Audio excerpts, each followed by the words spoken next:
Mm. Dr. Lewis, we can go. We've been live. I was waiting on you to go.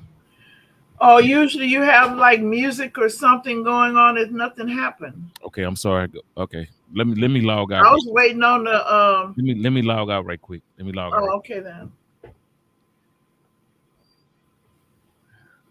You know what? Just I'm gonna just play the intro and then I go and cut this out. Oh, okay then. Okay. Then.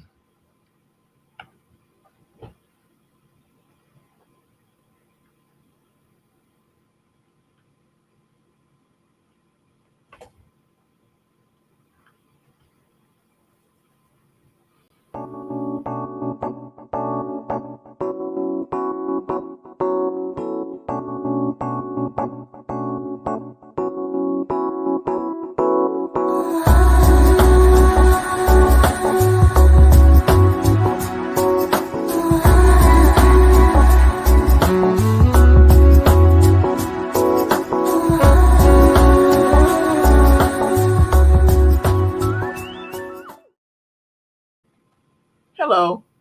Welcome to Mending Threads. This is your safe place and your stronghold for whole body wellness, mind, body, and spirit. This is a transformation series looking at all of life situations and looking at different ways in which we can encounter life from a mind, body, spirit perspective. So we do have our co-host, Reverend Dr. Samuel Massie from Real Life Christian Church this morning or today to help us delve within this topic to look at different situations that can be practical for all of us to handle.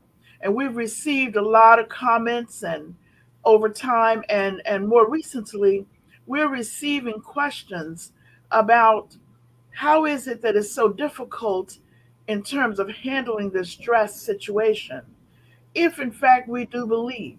And if we believe, how is it that we can transition some of our beliefs and move it over into life with some kind of understanding, with less demand, less stress? And so we want to talk about all of the things that are preventing interacting with our encountering life. So I'm just going to bring on Reverend Dr. Samuel Massey and open the topic up, stress and our response to stress. So I know that when we look at stress, we all have a different perspective. So I wanted you to open it up, the topic, and let's look at what this situation is stressing our response. Okay, good morning, good morning, good Good morning. morning. Welcome. Welcome. Welcome. Um, I would start off by saying no more worries, let go of stress. Everyone experience stress from time to time, and it isn't entirely avoidable. But how you respond to stress is what matters. And why do we need to talk about stress? A 2022 survey of adult Americans found that most American adults agreed it feels like there's been a constant stream of crisis over the last 2 years. Close to two-thirds of adults, like 63%, said their life has been forever changed by the COVID-19 pandemic. So you might want to ask yourself the question, what are your personal stressors? And so the the top stressors reported include rise in prices of everyday items due to Mhm. inflation, and that's about 87%. Supply chains issues is about 81%. And then global uncertainty, another 81%. So you might want to ask the question, what is stress and what does it mean to you? And we know that stress is your body's response to something that disrupt your normal routine. Your body likes routine and predictability. Mhm. Stress can arise from any thought or event that makes you frustrated, angry, or uneasy. Mm-hmm. That's kind of my introduction to what we're. Well, you're right on target. But I know that I like what you said about the COVID, and I think COVID-19 exacerbated what was really going on and just escalated the situation. Because we were so accustomed to being able to say, let's just say you said rising prices, certain prices. Well, income didn't increase, but Right, prices increased, the scarcity of food on the shelf. And right, so it creates a heightened anxiety about the unknown, you see. And so unknown is a biggie yeah, toward the stress, you see. right, So I can surely, I think we should open up like factors that really increase stress for everybody. And so the way one of this thing is the word perception, right, the way we perceive, experience, our background and experience. I'm gonna throw that out there. So you asked me all of the things, but for me, right now, I can share something I've never thought that I would ever go through. Um, would be I'd hear people talk about changing environments, etc. So my environment changed quite often, moving different things. But listen, when in fact it happens all at one time. So the neighborhoods are changing, and so as the neighborhoods change, people began to want more. So the taxes then go up. They start putting in pipes, new pipes. The neighborhood been like that for what, 30 years. yeah, All of a sudden, now you have to have a different type of wiring on your house. You have to have a different gas pipe. You have to have all this is going on, these changes at one time without any preparation. right, Houses are being moved. You walk down the street and you've been looking at houses sitting on the corner talking to that person, and all of a sudden that person has to move, and 10 houses in your neighborhood have been torn down within 2 weeks, you right, see. So all of those are things. So I wanted to kind of talk about that because that my stress at this time, and you asked me what stresses have we, is gentrification, something we welcome and something we do not cannot handle all at one time many times, you see. Hmm. right. Because there's so many different types of things that causes stress, Hmm. and we know that all stress is not bad, of course. Hmm. There's some good stress, and then there's some bad stress, Hmm. and the bad stress is causing distress. Hmm. And anything as simple as planning a vacation, having a car accident, uh, just learning how to use new technology. Yes. And then we have financial problems. Put an asterisk on learning the new technology. Right. And if you want to do a fundraiser, you have to organize it, and that's going to cause some stress. And then we get older, and we have to think about retirement. That's more stress. Then we have health problems and giving a speech, losing a family member or a friend.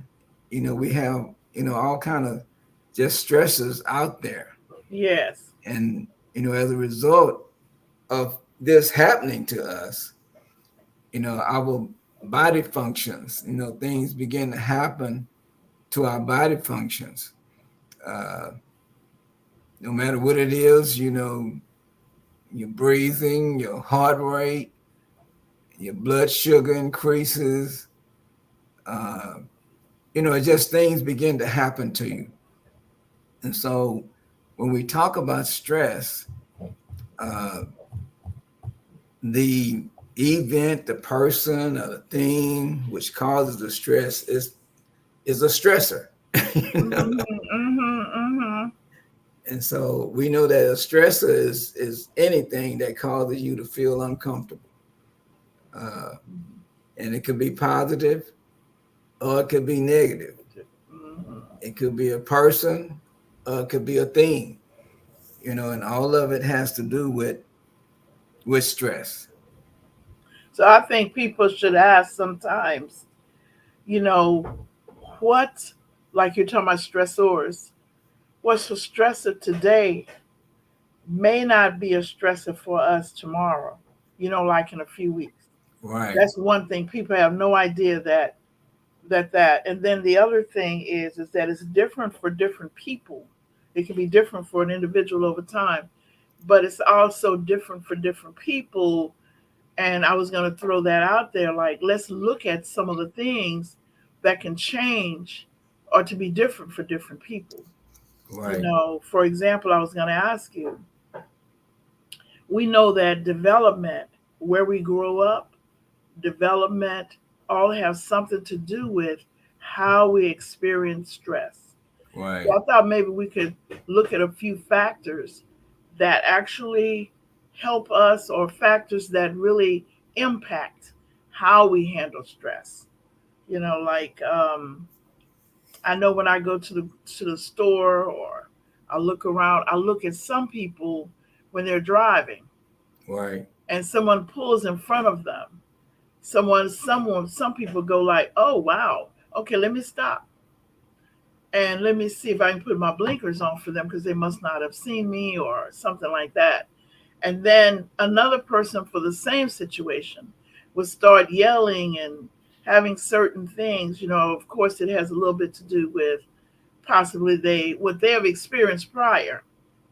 But I'm just looking at how different people respond to the same situation, pretty much in the same situation can occur in the same manner, and two or three people respond to that same situation differently. And when you mention um, somebody cut you off on the road, and people respond differently in all situations. And I was in a situation where I guess I cut somebody off and didn't know it. And when it happened, um, a person just drove around me and cut in front of me and cut me off. And I had to stop because the person just stopped in front of me. And I'm like, what is going on? Because I didn't know why they did it. And Mm-hmm. I didn't know how to respond to it. But I said, okay, I'm not going to blow my horn and I'm not going to try to move. I'm just going to sit here and see what that person does. Because, when a person is responding to stress, you don't know what kind of situation is going to occur as a result of that person's thought patterns. Mm-hmm. So I just kind of sit there and just waited. And then the person finally pulled off a little bit ahead of me, but stopped again and put on their blinking lights like they're waiting for me to go around them. But I still didn't move. I just sit there Mm-hmm. because I Mm-hmm. was not trying to provoke the person you to you had different intentions, and you had, so motivation and intention has a lot to do with it. right. And I don't know. I didn't know if the person had a gun. I didn't know what they might do. So I just kind of just kept my distance. And, stress can cause people to respond in all kind. And see, now at that moment, I was under stress because as far as I was concerned, it might have been a life-threatening situation. Yes, kind Because of an alarm. right, Mm-hmm. because we've heard of so much road rage and stuff like that happening on a daily basis until you're kind of, when you're driving, you're under stress because people are cutting in and out on you, and you don't know if they're one of those ones that's going to have road rage or whatever. And so eventually, the person went on their way, but they never completely left the road. They just kept moving forward, up and up and up, but kept stopping. And so I waited until they got far enough down the road, and I just made a U-turn and went the other way. Yes, yes. Instead of trying to uh,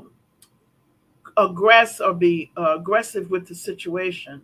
You Right. see, some people. So what I say is that I look at a person, what their experiences have been, and what it seems as if you take the situation where you have come from, what you've gone through, and you interpret that situation and respond to that situation in that manner, like Right. fearfully or angrily.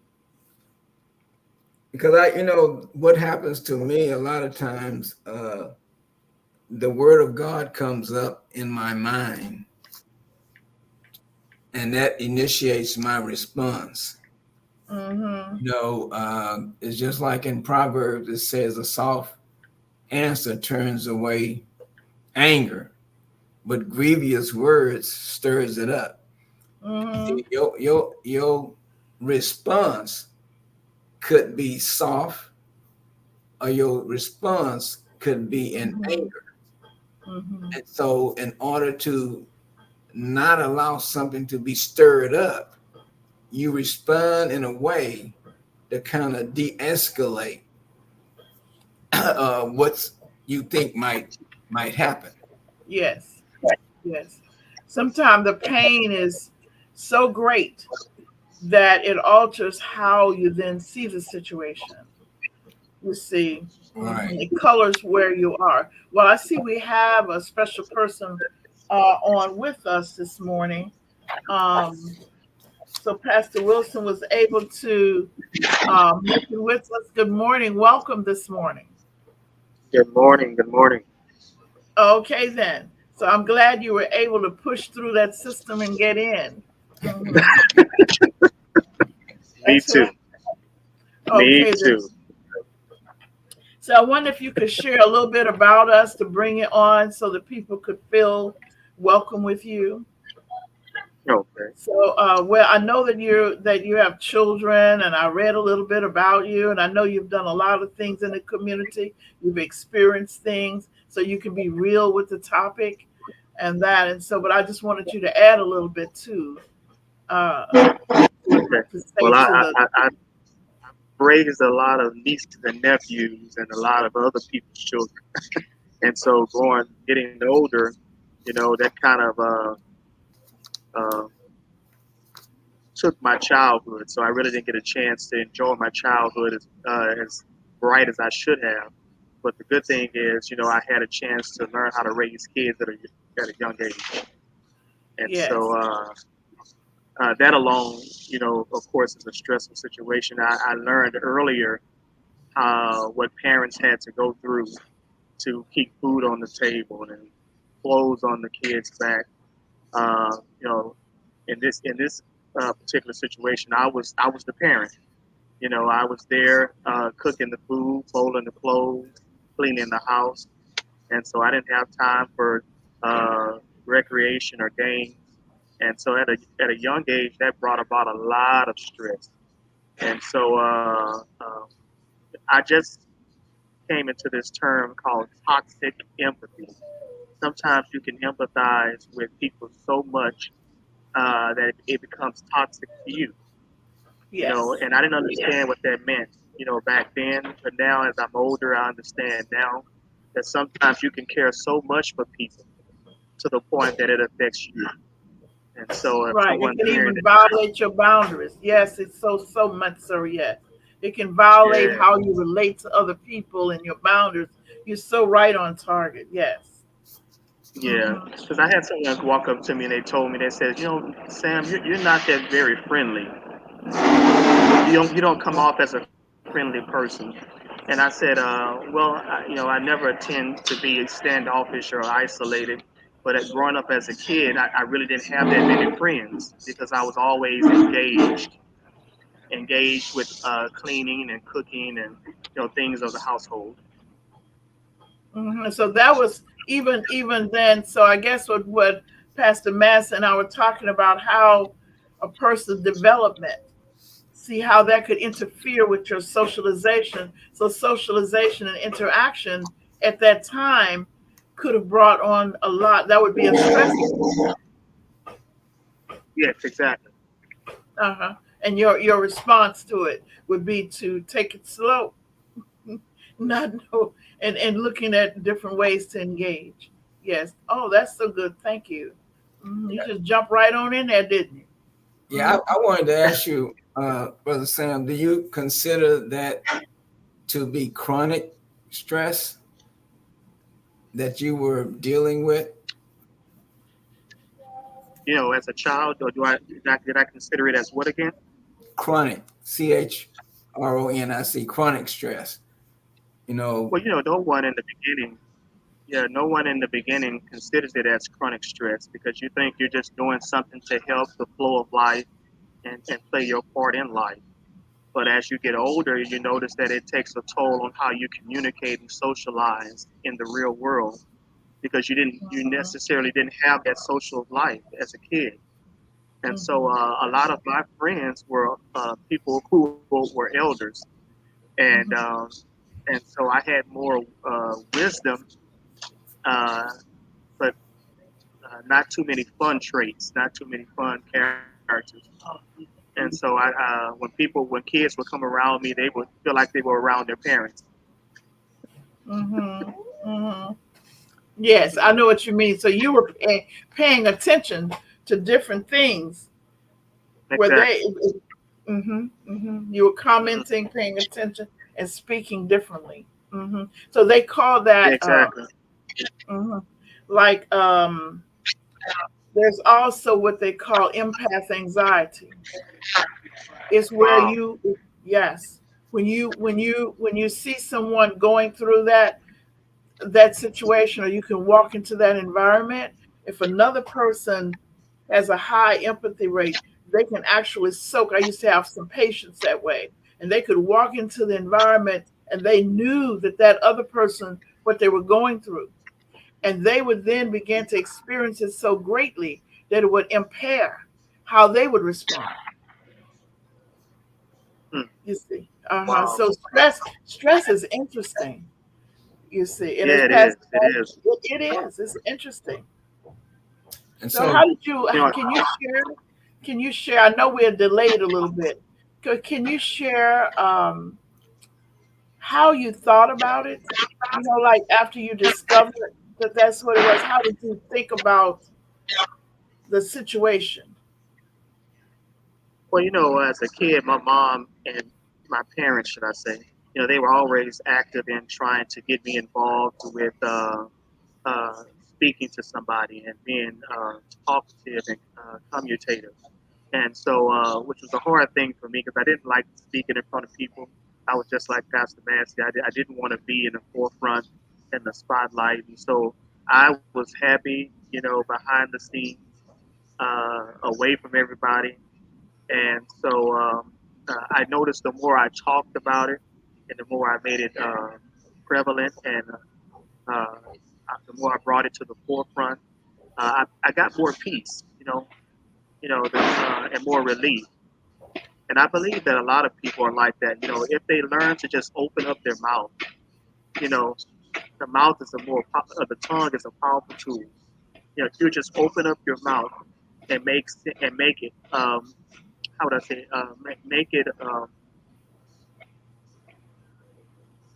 bring light to it. I guess that I would like to say it that way. Bring light to what you're feeling, even if you don't even have a term for it. Because I didn't have a term for it. I was a kid.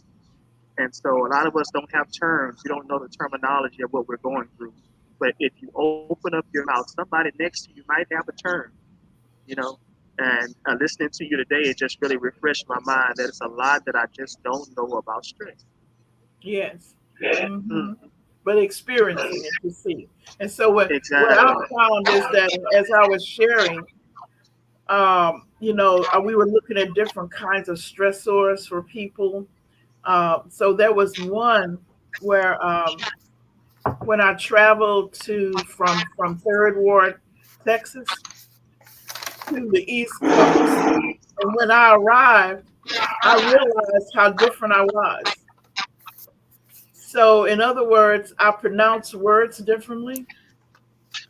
I thought about friendship differently.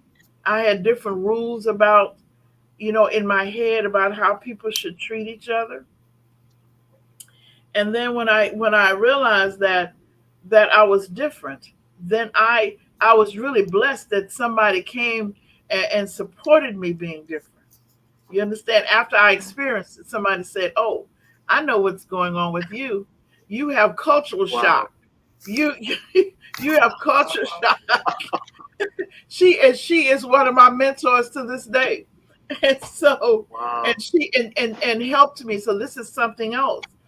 Whoever you have external around you, also the experience of stress can increase or decrease. So we know that theoretically, but to experience it means that you can appreciate yourself better. So when somebody says, "I know what's going on here, here's what this is, and this is what you can expect." But what the person was able to do for me is to Wow. say, "I love the way you said the word." So I would say words like cement instead of cement. I love the way that you used, um,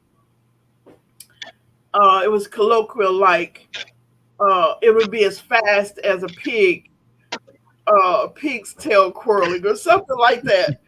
I love the way you said Yeah. that. I want you to keep saying it because it made you special. Okay. So you don't have to be the same as anyone else.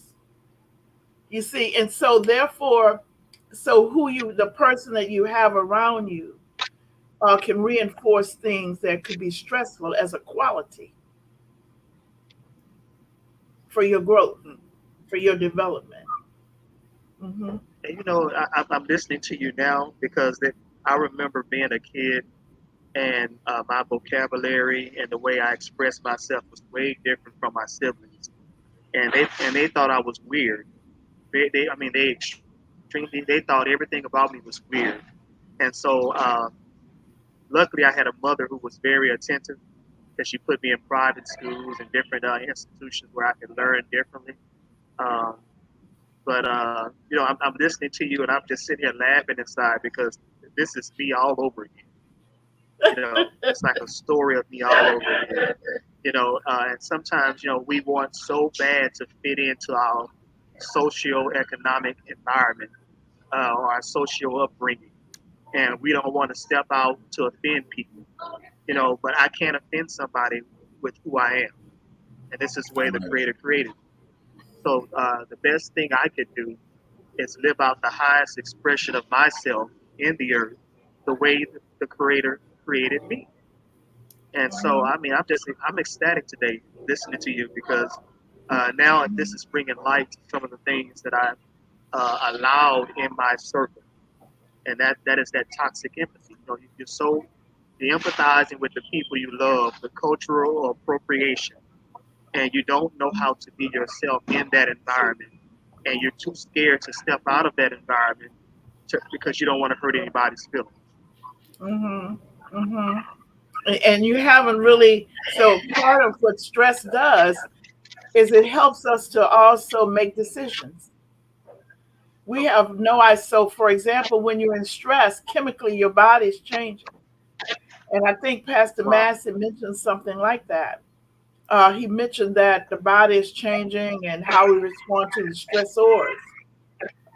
But actually, what we're doing is we're learning to make decisions at that particular time about what we're going to use, which option we're going to use to decrease the stress.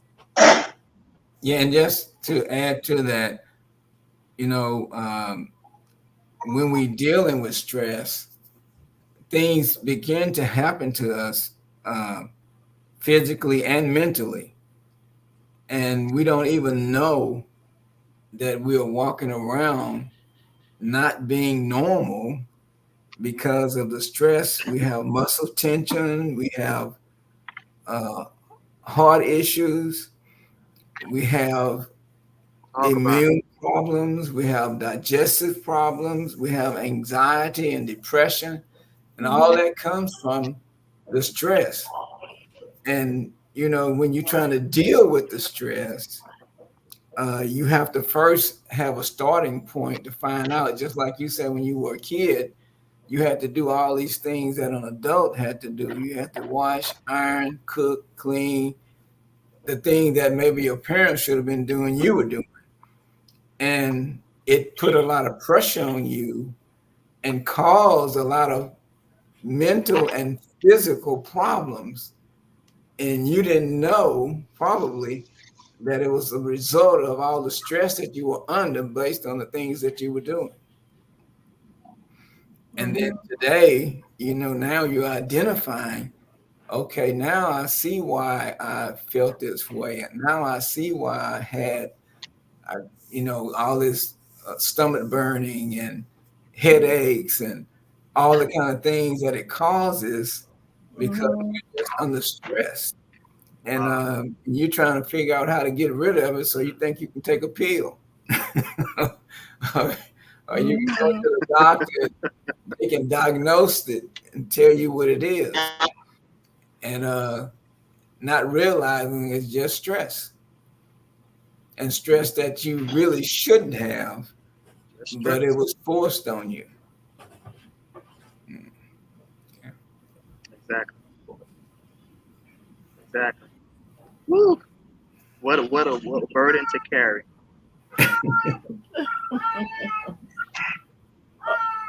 I'm not beating my cat. I don't know. I am not beating, the man who got fired because I am not beating my cat. I did not. See, now So you, see, It now now happens. let me It you, use my happens. cat as let me use them animal behavior. So I took a trip to New York. Now I'm showing you. You hear that sound? I took a trip to New York. My cat never made that sound. When I came back, my cat, his eyes were like on fire. He was just shaking. He was a different cat. He started losing his hair. This is so true. He started not wanting his feet touch the ground. He started Wow. jumping from one thing to the other. And then he started this cry thing that he has now. So all of that is like a trauma or stress that he encountered that changed his behavior to become fearful. I call it post traumatic stress. So my cat is experiencing post traumatic stress. You see, change his whole behavior. So now when he speaks, when he's trying to talk, just like human beings, he has a different way of expressing or asking for what he wants because he's fearful that people are going to leave or going to demand more of him or he's not going to get. It's going to be an absence of something. You see, and so stress is so impacts us in so many different ways. all right. So animal behavior pastors teaching us this similar to pay attention to how we respond under those circumstances. But I wanted to say something to Pastor Wilson. So one of the things is that what you were describing was that I was going to ask you a question, but I was thinking about it. How did that circumstance that you had to go through being the caregiver in your family, the leader for your siblings or whatever, how did that impact you in terms of your response or handling stress, or how you perceive the stressful stressors? Well, I perceive that uh, having a family, a wife, and children will come with that type of that type of stress. And having seen my brothers and my other siblings go through trying to navigate working a job and coming home and trying to raise children at an early age, it kind of traumatized me and scared me away from experiencing that for my own self. And so people would say, "Man, you're getting up there, man. When you gonna settle down? When you gonna do this? When you gonna do that?" And I said, man, if you only knew, I already did. I already Been what did. you said, been there, done that. Right. Been there, done that, And so that was one of the things that I think it was my immature way of responding to that trauma. And Right.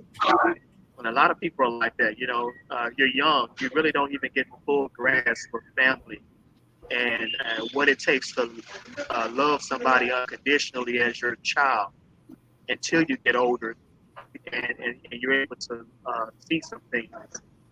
And so what I thought I was doing was enough, and was enough, because I was even tutoring my nieces and nephews in math and English and literature and all of that stuff. And so uh, when I got older, I was tapped out.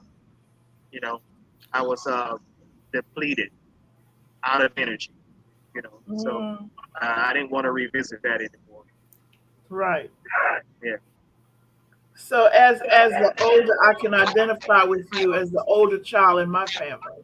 So I had a lot of that I encountered, to help my family. But what I wanted to say is what I got out of that is something what you said, but I learned how to do a lot of things at the same time. And also, I learned to keep from having a lot of stress. So I can pace myself, I can visualize things differently. I expect certain things. I can perceive some things that will be occurring. You understand? Because I had to go through uh, being a teenager, being a young person, being a child, having to help family, do those things, getting started early, all of that. So timing, I learned how, the timing of something because you had to do a lot of things. And you had to play a little bit, but you had to cook, you had to clean, you had to do the floors, you had to run the errands, you had to do that. And so pacing. So now when something happens, whereas my colleagues are really frantic, I'm just kind of like, okay, so I have to do this thing first and then this thing next in terms of pacing and procedure, you see. Mhm. So that's what I got out of a whole lot of stress that I encountered. That's one thing. Okay. Mm. So I guess that has to do with how do you manage stress. Mm-hmm. I guess the first thing you would have to figure out is uh, where's the starting point.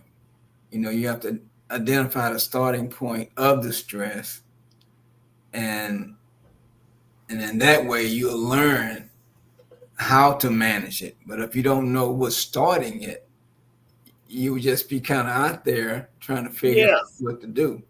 Mm-hmm. Once you identify the starting point, then you'll know what to do because I can hear too many obligations.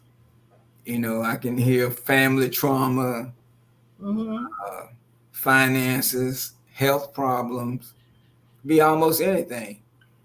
And so once you identify what's causing this, then you're able to deal with it. And so I guess you would just have to kind of sit down and write down uh, what make the stress. How does it make you feel physically and mentally? And prioritize which ones have the most impact Right. to figure out what to Mm. do. What do you need to knock out first? And then Yeah. you would And have to it's, go ahead. yeah, yeah. And sometimes it could be someone that's so close to you, that's holding that stress anchor, and you love them so much, but you need a sabbatical away from those individuals, and it's not for them, it's for you, Right. so it can change the trajectory of your life and your mental life, should I say, mental health Mm-hmm. life.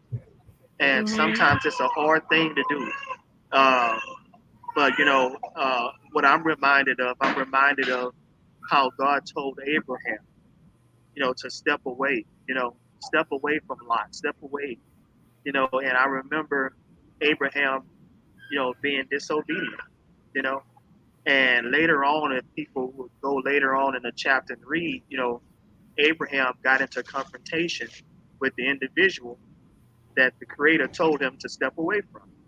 Right. Mm-hmm. And so this is just a clear indication that there are signs. Yes. There are signs, Right. and if we heed the sign ahead of time, be sensitive enough to heed the sign, you know, uh, I guarantee you it'll save your soul alive. You know, Mm-hmm. and so I don't know who's going to hear this, but just be sensitive enough to hear the signs and see the signs. Mm-hmm. And trust what you're experiencing. That's right. Mm-hmm. And I think a lot of it too have to do with how to say no. Every time somebody call you and ask you to do Yeah. something, it's creating stress for you to even be talking to the person. And when they ask you to do something, they feel like you ought to just do it. And, and so you have to get to the point of knowing, okay, I have to stop saying maybe, I don't Mm-hmm. know for sure. You There just you need go. to know. And Oh, that'll be it. That'll Mm-hmm. be the end of it. I can't do it Right. this time.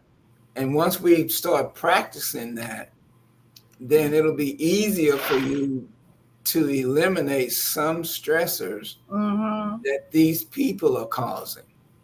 mm, Mm-hmm. Because sometimes when they bring you into a conversation, it's going to create stress Mm-hmm. because you're trying to respond to them.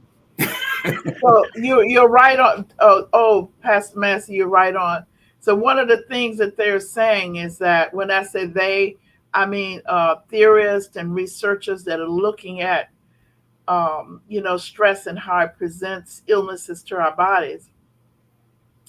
Is that one of the guiding things would be to look at what you're doing. Like set a principle like this, and then you have along the line of all the things that help you to sustain that principle. And then anything when you say what I'm going to do, what I'm not going to do. So when anything comes, it's like a little thread that's down on that principle. So you look at whether you can follow that principle to what they're asking you. If it feeds your principle, if it feeds where you're going, then you have to look at how much you can do. But if it doesn't feed your principle and what you're in, then you can't do it if it's bringing stress to you.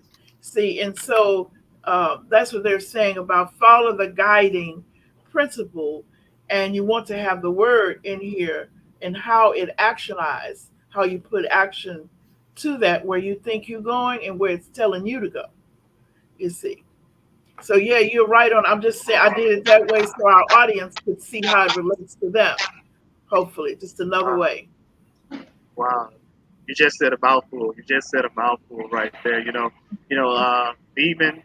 Even when you're writing the vision for your life, you can also write down those stressors. And a lot of people don't want to identify 'em. You can write it down. Write it Yeah. down. And so I would sit in my bed year after year, dreading holiday gatherings, and I would sit there in my mind, in my subconscious mind, I would rationalize everything that would happen in the event, and I haven't even arrived at the event. And so I would uh, think about confrontations I would have with certain family members and what they would say to me and how it would rub me the wrong way and then how I would respond.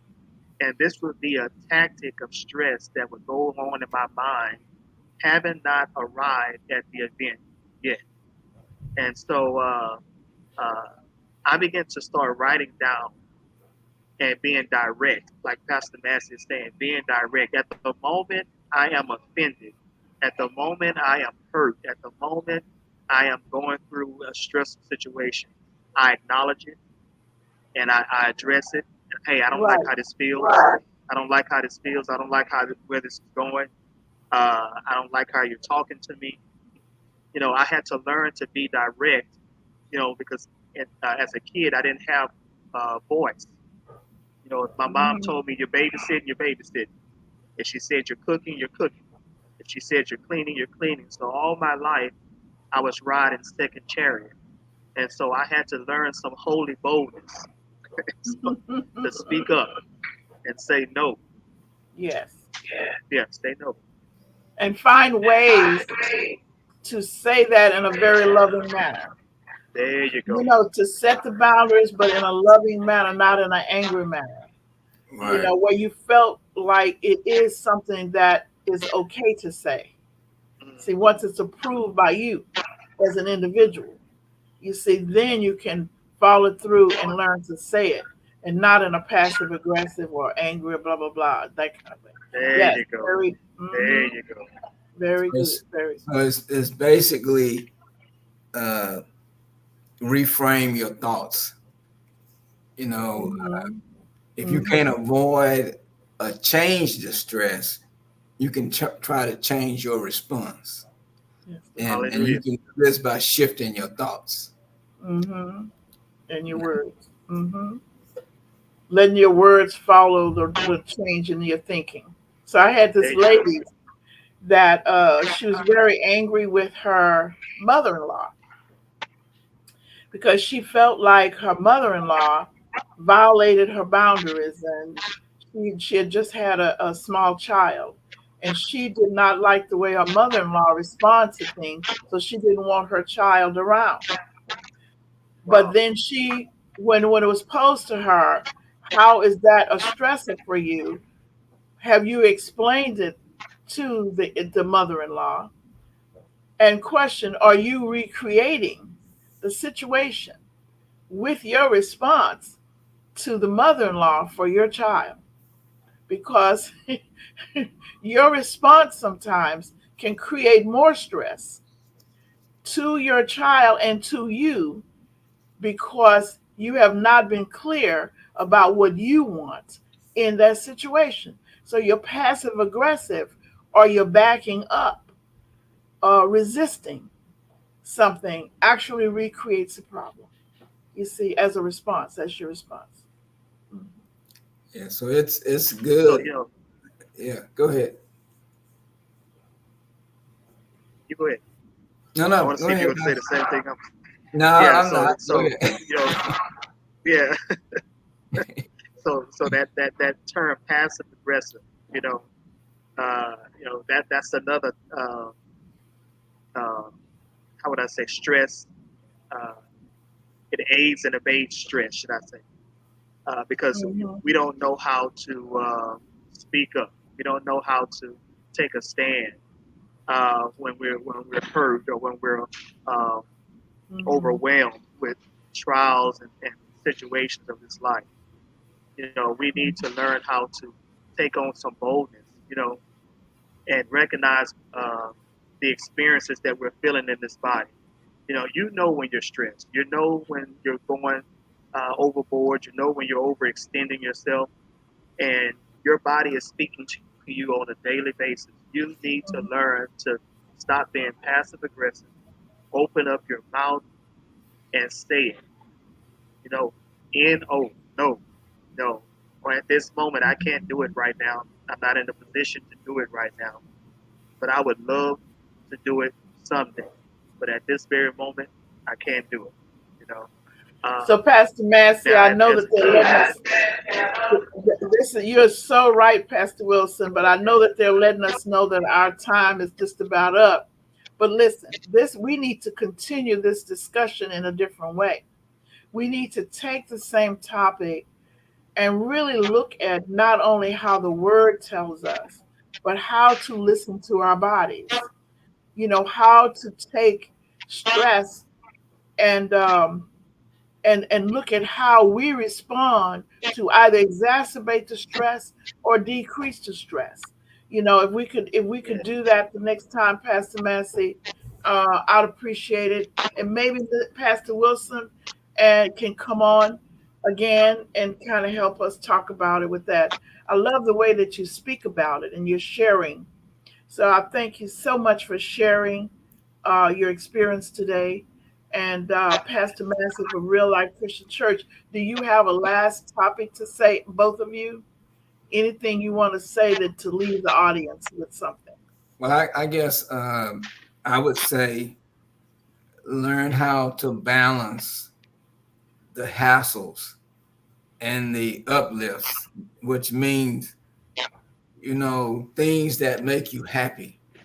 Mm-hmm. Try to balance that with things that stress you out. Mm-hmm. And do more of the things that brings you joy Yes. than the things that stress you out. Mm-hmm. Learn how to take a break from stress. Learn how to get some sunshine, learn how to just laugh, you know, learn how to just listen to music or take a walk, by yourself. Just some deep breathing, like we talk about, just sit down and just breathe, you know, Mm-hmm. I just say, take a stress break. Learn how to Yes. take Yes. a stress break. Mm-hmm. Okay, so Pastor Wilson, do you have anything you would like to leave the audience with? Yeah, I mean, but he said it right there. I echo his sentiments fully. Go back to the basics. If you can't do anything else and you can't come show up for yourself in any other part of your life, start with just breathing. Take a walk. Clear your Mm-hmm. thoughts. You know, Mm-hmm. uh, throw all that stuff overboard and go back to the basics. I guarantee you, starting over is not as bad as it seems. Sometimes it will relieve you of the very thing that's killing Thank you. Thank both of you. Thank both of you, Pastor Samuel Wilson and Dr. Samuel Massey. Thank you both for being here today, sharing your wisdom, information, and experiences. So I want to just say renew beliefs, rebuild faith, and reconnect families and communities. For it's not the circumstances we meet, it is the manner in which we respond that determines health, happiness, and success. And I look forward to seeing everybody same place, same time, same station. Please go to our website, wrc-houston.com. Please sign on for our pastors and faith um, leaders brunch, which is going to be November the 18th. And we look forward to seeing you there. If you don't see and get the information you need, you're perfectly welcome to email ips.health 1 at gmail.com or wrc.health1 at gmail.com. And of course, you can call me at 281-381-2276. We want you there. We're going to be looking at caring for self and those we serve. And we'll be getting on and we'll start off with just what we talked about: money, problems, hassles, all of those things. And what can we do about it using the words and the practicality of our response in our environment? Thank you so much. And we'll look forward to seeing you there. Thank you. Have a good one. All right.